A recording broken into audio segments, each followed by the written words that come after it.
In the truck is you're going to put your seat belt on. You're going to check your seat belt, okay? Make sure your seat belt's properly secured and mounted and it's working properly, okay? The truck's going to be off. You're going to turn the ignition on and you're going to ask the examiner to please exit the truck while you can you please check my lights for me, okay?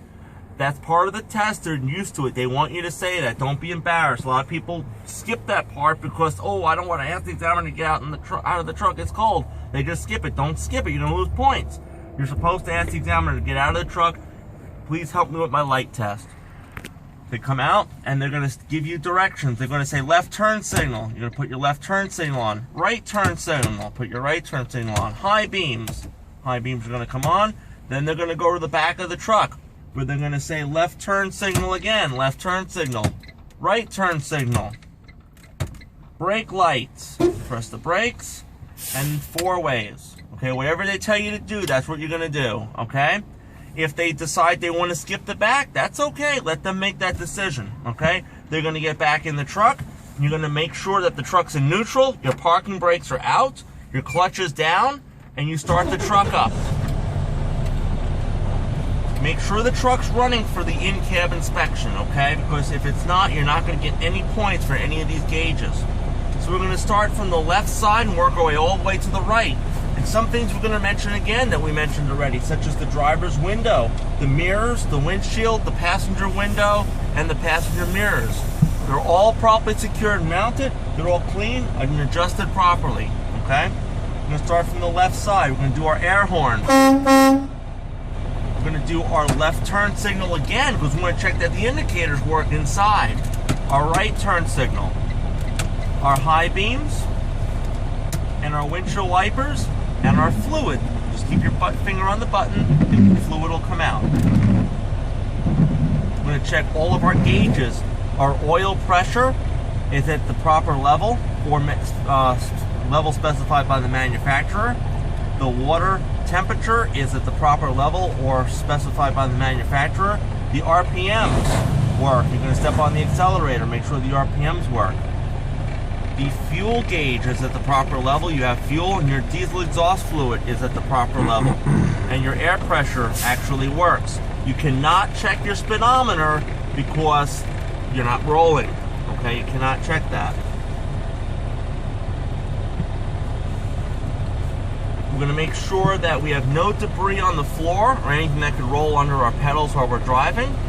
We're going to put our defroster on and make sure our defroster actually works. We're going to check our insurance, registration, and spare fuses up here. Make sure they're all there. Make sure they're current and up to date. We're going to check our emergency equipment, our fire extinguisher, properly secured and mounted. Minimum 10 BC, and it's fully charged. Underneath the back seat, we have our 3 reflective triangles, and they're properly secured and mounted, and they're all there. That concludes our in-cab inspection. Now we're going to do our air brake test. So we're going to start with a fully charged air system. We're going to put the truck in first gear, shut the truck off, and turn the ignition to the on position. We're going to release both tractor and trailer brakes, and we're going to put our foot down on the service brake. We're going to wait till the air pressure settles, means once it stops, and we're going to time it for 1 minute.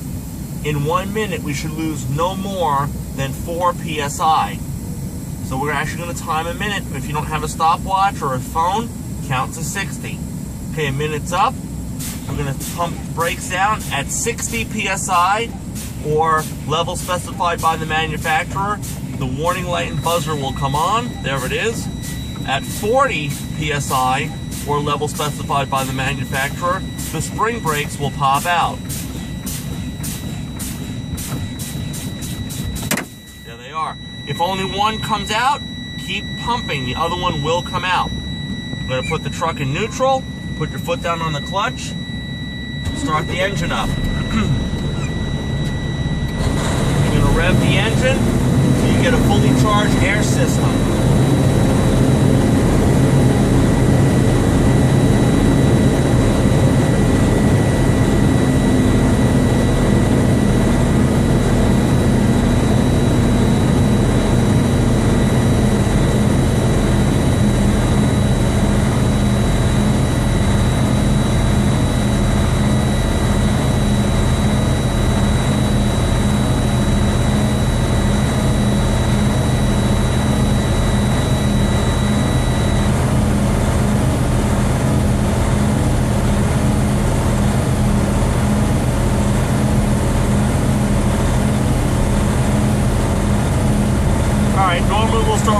turbocharger, just to save some time, I'll start right around 90 pounds.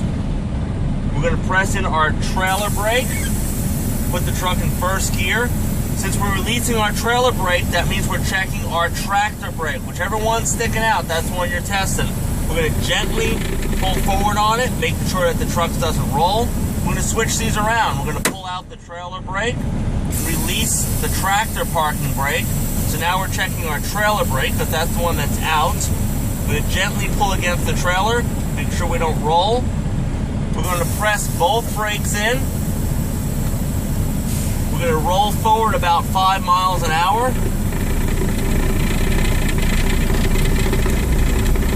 And we're going to press down our service brake to make sure that our service brake pedal works. We're now going to roll slightly forward ahead and pull down on our trailer brakes and make sure that our trailer brakes are the ones that are actually stopping us. And that concludes the air brake test. And that concludes everything. Any questions, guys? Nope.